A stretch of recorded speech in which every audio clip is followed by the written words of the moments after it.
Hello everyone, good day.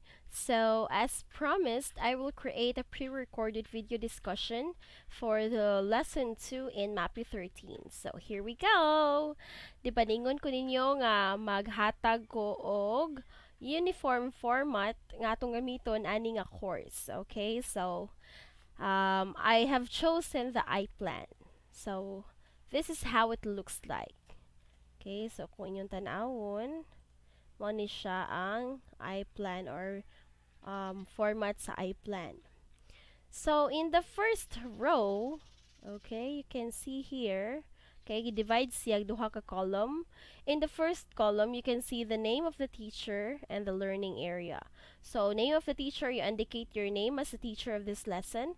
And then, the learning area, sa ato kay mapi man, so you have to choose whether is it under music component? Is it arts? Is it about physical education or is it about health?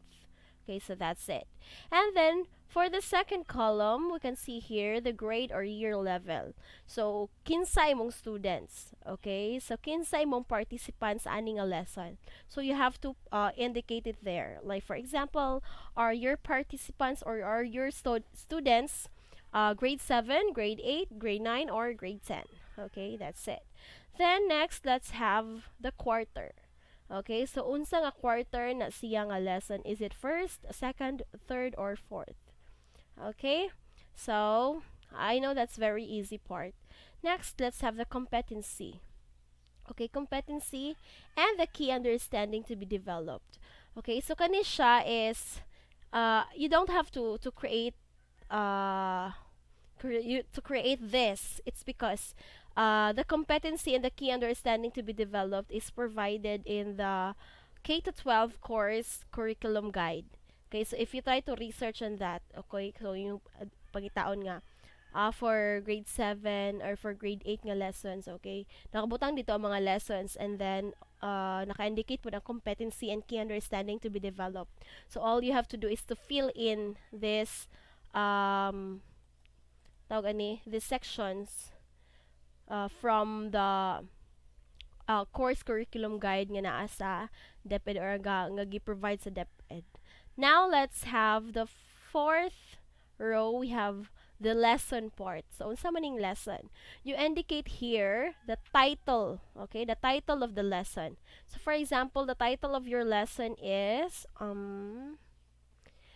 common dance terms used in Pangalay, Sakuting, Antiklos dance. Okay, so tulo ka folk dance. Okay, so common dance terms nila. Okay, so mo na to ang main lesson. Okay, so mo na topic nga tong hisgutan. Next, learning objectives. Okay, so learning objectives na dayon. Okay, as I've said last meeting, mas maayo jud nga kung in every topic or in every lesson na adjuning tulo ka domain. We have the cognitive or the knowledge, we have the psychomotor or the skills, and the affective or the attitude. So, mas nindot gud nga naa ni sila, okay, to achieve optimum learning sa inyong students. Kay, kung knowledge ra, then igura na sila sa memorize, igura sa utok ra ba kuto ba? Okay, so lahi na bitaw nimo yung sila nga maot bright lagi pero bright ra pod. Murag ana ba, murag mas maayo nga holistic atong development, ang development sa atong students, wholesome or tawag ani optimum ba ang development all around. So we have the skills, okay? In order to check the knowledge of the students, adto na siya mo reflect sa skills, okay? Ma-perform ba na niya? Kaya ba na niyang buhaton? Basig hunahuna ra siya kutob. Okay, so that is another consideration or another factor nga nindot na to i-achieve. And then also the attitude. Okay? Dapat dili wadon yuning affective or emotion. Okay? So that students will really understand a certain topic. Kinhanglan nga na siya connection sa iyang heart. Okay? Mo bitaw na mura ra gud na anang students nga ma'am dili jud ko ginahag math bisan unsaon dili jud ko ginahan og math bulok jud ko math. Okay? It's because maybe wala na touch ilahang affective nga domain. Okay? So possibly ang nahitabo is wala siya relationship sa emotions ba. Ang tendency hinoon, ang nahog nga relationship nila is di siya kamao ato, di siya ganahan ana, okay, something like that. Okay, so mas maayo nga para in order to let the students understand or even tawag ni more about ma-part na siya sa system sa isa ka student. So dapat na siya relationship sa atong attitude or dapat ma-develop ang atong attitude or affective domain. Okay?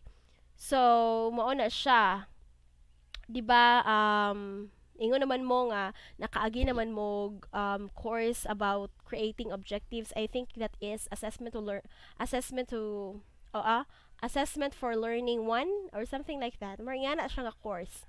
Okay, if I'm not mistaken. So, I assume nga kamao na mo ani or nana mo background ani niya. Okay? So anyway, moagi pa bug daghang course nga magsige ka mag lesson plan o magsige ka mag objectives. So I know mahanas sa jud mo kay tiaw ba kadaghanan yung bagian. So again, for the knowledge level in the Bloom's taxonomy and in the revised Bloom's taxonomy, nakabutang dito ang mga verbs nga inyong gamiton under knowledge level. Okay? Na identify, determine, classify, enumerate, memorize, recognize, and so on and so forth. What you have to remember in making objectives is that you have to make sure that that is measurable. Inyo na siyang masukod. Okay? So, for example, maingon mo nga, for example, ang inyong ibutang sa knowledge level, for example, is maingon ka nga, know the, something like this and like that. Okay? So, sa pag know, murag ba tawag, mas nindot nga naa jud siya, tawag ani, marabag mas masukod siya like ang i-compare nimo ang mayong kag no o what if nahibaw-an na niya pero di siya ka tawag ani dili siya ka pinpoint ba marabag like for example ka mayong ka familiarize, okay, familiarize imo gigamit nga verb familiarize. Okay, so ma-familiarize ra upang utan-on na nimo kay hala it sounds familiar pero nag-answer di ka tubag. Okay, so mas maayo like instead of using familiarize, you use identify, determine, and so on and so forth. Okay, so that's it. Now let's have the second one, the skills. Okay, so skills nga part. So unsa man ning naa sa skills nga part. Okay, so mo to siya ang mga performances. Okay? So the moment nga maghimo og product or performance ang student, so under din siya sa skills. Okay, for example, you ask your students to like in this topic common dance terms used in pangalay or dance steps used in pangalay sa kuting antiklos dance. So for the skills you're going to indicate there, perform the common dance steps used in pangalay sa kuting antiklos dance. So the students will have to perform or execute the different steps or the common dance steps aning tulo ka sayang nga gi-mention.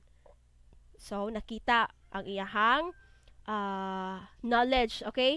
So, pwede man good nga kibaw sila o inigbasa nila, maka-identify sila nga, oy, step ni siya sa kuting, oy, step ni siya sa pangalay. Pero, og imong pa-perform di sila kamao. So, mas maayo na to check their knowledge, they have to apply what they have learned. They have to perform what they have learned. So, that is skills. And then, for the attitude, okay? So, unsaon man, para ilahang tawag ani, ilahang makuha or ma-appreciate. Okay? So for example, appreciate the importance of learning the dance steps in learning the identify the or appreciate appreciate learning the common dance terms in dancing, pangalay sa kuting dance through unsaon man. Dili pwede nga appreciate ra kay di na siya measurable. Unsaon man nimo pag-check ug na-appreciate ba jud nila. So you have to sumpayan to siya. You have to say through what? Okay, is it through an essay? Imo ba silang postoryahon? Through sharing o mag-share ba mo sa klase nga okay para nimo unsa ka importante ang like this and like that and so on. Okay, so mauna siya. Okay, it could be essay, sharing, ugnay uban, reflection, or unsa pa na kanang pagamuon mo mga reaction paper that has something to do with the attitude. But since naapod siya, since magama mo siya product, kay magama man kag reaction paper, so naara na silang duha. When you create objectives, for example, in the knowledge level, identify ka, and then for the skills, kato mo perform ka, and in here, in the attitude, kinahanglan man nga, you have to appreciate. So, through an essay or through sharing, so, nayuban nga, inig-apply ni mo sa skills, okay, inig-perform nila, masakay na si attitude. Okay, so you don't have to create a separate activity for them. Okay, mura bag hitting two birds in one stone. Usa ka activity pero duha ka objectives ang mahit, or naiuban gani nga isa ka activity pero maigo na ang tulo ka domain. Okay, that's it. Now let's move on to the next row, which is the resources needed. So you indicate in your lesson plan the reference. Okay, unsa yung reference, this amon mo kuha na inyong giyaw-yaw basi kamo ra na basin og Bantilio et al na siya, or Bongo et al, o kinsa pa ng uban diha. Okay, so kinahanglan nga namoy reference. Okay, published, and then mas maayo nga kanang tawag ani, kanang indicate ninyo ang title sa book, name of the author, and then the page. Okay, so ingon ana. Next, pwede gani nga, ay gani ang format niya. You put in there the name of the author, and then the year when it was published. Okay, kay basin og 19 irog-irog pa na nga libro, ana na-expire na. Remember nga daghang mga kausaban, change is the only constant thing in this world.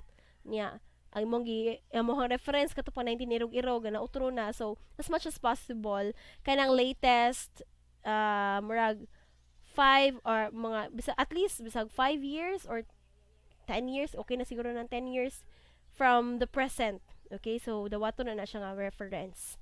So for example, Queenie S. Miranda et al. 2002, title of the book, K to 12 curriculum compliant, 8, kay mapi 8 man, 8. And then, then you indicate the page. Okay, so page sa inyuhang lesson. Next, we have the materials. So, yun say may mga materials nga gamitunon inig perform or inig lesson ninyo ana. Okay, so you can include there kung mag PowerPoint presentation mo, then you include a laptop, projector, and then if ever nga dili mag conventional type mo, so Manila paper, or pwede mag-prepare mag videos, rolled paper or chalk, tanang materials nga gamiton ninyo for the whole lesson. So isuwat na diha. Next, let's move on to the main. Okay, so main mo na siya ang pinaka-main nga features sa iPlan. We have the elements of the plan and the methodology. So in the elements of the plan, nakabutang diri ang saman. We have the preparation, presentation, mo ni siya ang parts or segments, okay? Sections sa inyong lesson. So, in the preparation, what's nice with the iPlan is, for example, in the preparation, naka-indicate ato kung unsay activity nga para ana. For the preparation, we have the introductory activity. So, intro dyan siya. Kay preparation naman, for example, you do prayer, checking of attendance, and then after that, you do review. Tayo mag-review mo. And then, after the review, you have to give your students motivation. Okay, so part si motivation and preparation. Nga importante man nga naay motivation ang teachers, okay? As much as possible, you education teachers, you have to think of a unique motivation that will set your students' mind sa inyong klase. Okay? Remember, students have different subjects in a day. Okay? So, naiuban ana nga imuha na lang subject, wala pa kagit over sa sa una pa nga subject niya. So as much as possible dapat ma-motivate nimo sila para ma-set up ilahang una-huna ana sa inyong lesson. So in this topics, since ato ang topic aning akong example is the common dance terms in pangalay sa kuting anti-close dance. So you do warm up exercises and stretching. So mag-warm up mo, exercise, mag-stretching mo, okay? So malihok sila. So in that case, makuan sila, mura bag ma-shift ilang una-huna na nga wala na sila sa math, na sila dire. Okay? Mo na mag physical activity na sila, nanay relationship with mapi na siya, okay? So ingon ana nga case. When you do motivation, it could be a physical activity or it could be sa ato ang case as MAPI teachers, it could be a physical activity, it could be a simple question. Okay? The moment magmangutana ka, okay? So ma-shift na ilang una-huna na makuha na nimo ilang attention. Okay? Or magpabuhi na sa ilahang spirito, okay? So that they will be ready for your lesson. Next, since nahuman na kag-motivate nila, imo na silang nakuha na nimo ilang attention, then you proceed to the second row aning elements of the plan, which is the presentation. In the presentation, we have 3 parts. First, we have the activity. The activity mentioned here is a lead-in activity. Ano man ang lead-in activity? It is an activity leading to the main topic. Okay, so unsa man ang example activity ani? Okay, first, since common dance terms man atong example, so ang activity for the presentation, imo silang patan-awon og video, for example, video presentation. So patan-awon nimo sila mga sayaw sa kuting, sayaw sa pangalay og sayaw sa tiklo. So imo nang i-play, mantan-aw ang mga bata, okay? So that is an activity. Okay, that is a lead-in activity that will lead them to the idea og unsay inyong topic anang adlaw. Then after the activity, we have the analysis. So unsa man ning analysis? Okay? You ask your students, okay? Ask your students the following. For example, based on the video or with the video presented, what dance steps or movements are you familiar with? Okay, kahit common dance terms man atong topic. So, kung tanong mo sila, asa man adto nga mga dance steps ang familiar mo, okay? Oh, okay. Miss ya. Kato, ma'am, ma'am kani ingon ani nga stepping, ma'am. Okay, so what do you call that step? Okay? So, may sila, wala ko kahibaw, ma'am, basta kayon ani familiar ko ani nga step kay nga sayaw, may ani sa una sa like this and like that. Okay, so we will know that one later on. So, after tayo tubag imong students nga, oh, familiar ko ato pero wala siya kahibaw sa ngan. So, today, we will know the common dance terms in dancing. Pangalayo, introduce nimo nga, the videos you have watched are the dance videos of the Pangalay, Sakuting, and Tiklos dance. Okay? Today, we will talk about, imo na siyang i-present since this is under presentation. So, that is part of analysis katong asking questions. So, familiar ba mo? Na ba mo yun hibawan nga steps adto? So, analysis.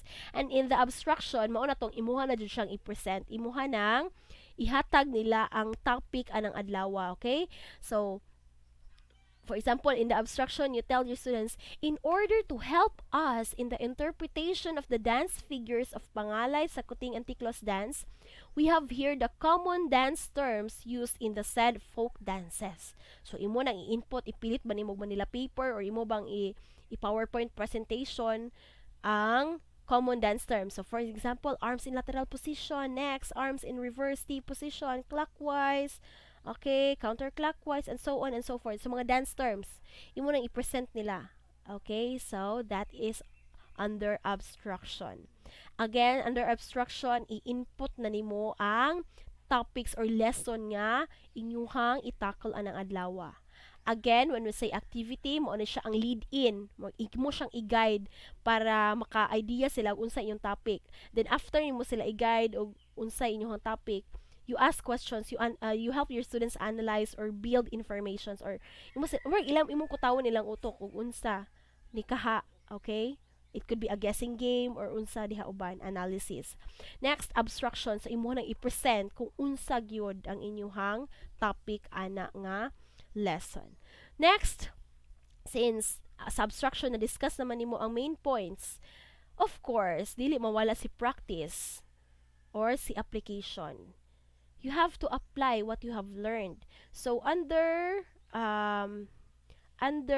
the application, you have to unsa man, you have to indicate the activity or unsa ilahang buhaton. Okay? So buhaton nimo as a teacher nya imo lang i-take note, dili lang detailed kaayo. So imo lang i-take note kung unsay buhaton sa students. Okay? So for example, the activity for this one is by partner. Okay? So by partner ang activity ani. Then you put in a bullet in the first bullet niya, the teacher will provide roll papers. So naay mga gipang roll nga paper, mga strips of paper. Then inside the paper nakasuwat atong mga papel nga naay tulo ka dance terms or dance steps nga gibutang adto. Then the students will have to perform or execute the said dance terms. Okay, so nahuman naman, kay bawa naman mo sa dance terms, kaya naman sa abstraction. So in the application, mayon ka nga, agtay, ang duha ka magpartner, nakabunot sila, uy, arms in lateral position, o arms in T position. So mo ni akong i-perform. Sige. So, ilahan ang i-perform. So, that's part of the application. Na-practice nila kung unsa ilahang na-learn nga knowledge. Okay, so that's it. And then, of course, if this is if you want nga scored ni siya, okay, so you can include the rubrics in here. Okay, next, or kung gusto ka nga practice na to siya, drill na to siya, then wala to siya, not graded. Okay, basta kay ilaha lang ma-practice or ilahang ma-apply ang ilahang na-learn diri sa presentation or abstraction. Next, let's move on to the assessment part. Of course, very important, assessment. Unsa gani ang assessment? It is to check the student's learning. Okay? Mo ni siya ato ang buhaton para ma-check na to og naka-cut-on ba jud imong students. Imo silang i-assess. Okay? So, in the I-plan, we have here the assessment matrix. Okay? In the assessment matrix, you can see here 4 columns. In the first column, we have the level of assessment.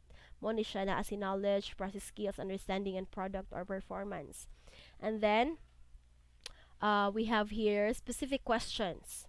Okay, what's nice in the assessment matrix is that mas guided siya, mas detailed siya because umagama ka ani, mag-guided ka ba kay unsa may imong i-assess.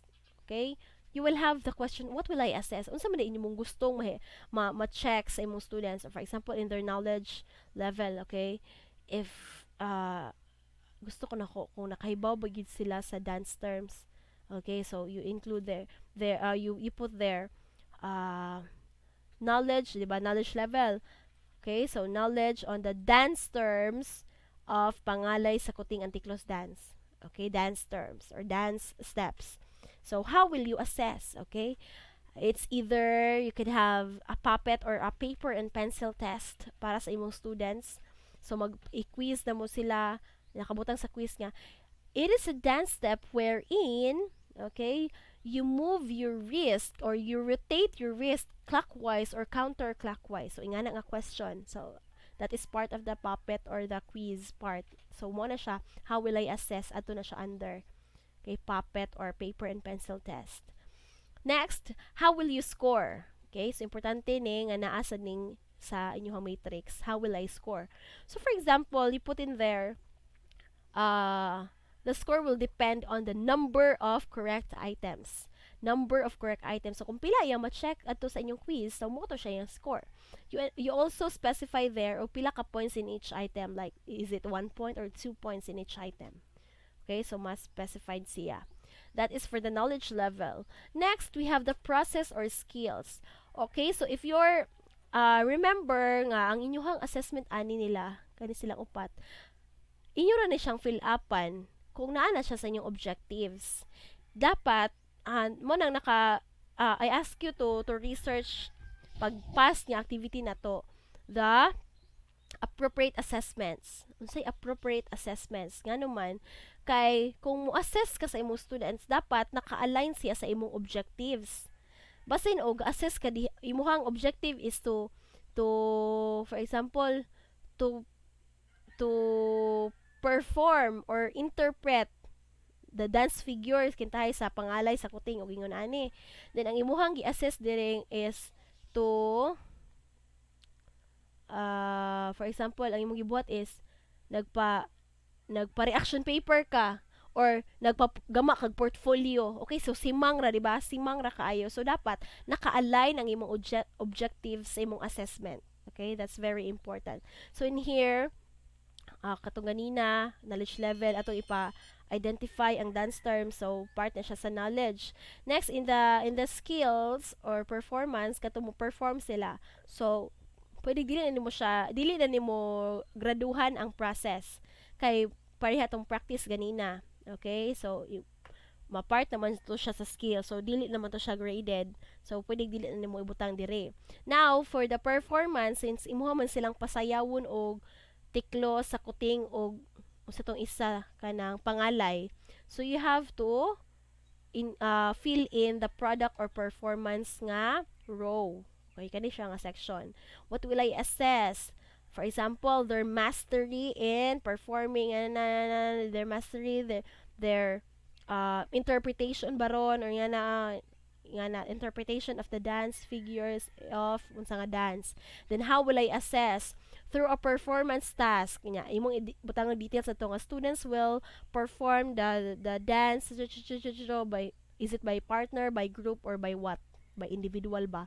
So how will you score? Okay, so aning performance, you have to indicate the criteria or the rubrics for grading. So mao na siya imong i-fill in dire. Okay, so I hope we are clear with that. And then next, let's have the assignment part. So unsa man yung assignment part? Okay, so sila, ma'am, kanang, unsa man ning assignment, ma'am, nga ingon ani, ingon ana, wala na may assignment ron, okay? So, it doesn't mean assignment ka, ansira na siya. Okay, it could be something lang gud nga ilahang buhaton after the class ba, kay mas maayo man gud nang, bisag na human na inyong klase, sila mismo mag-discover pa sila, so that, bag dili maputol ang momentum, or dili maputol ang ilahang learning.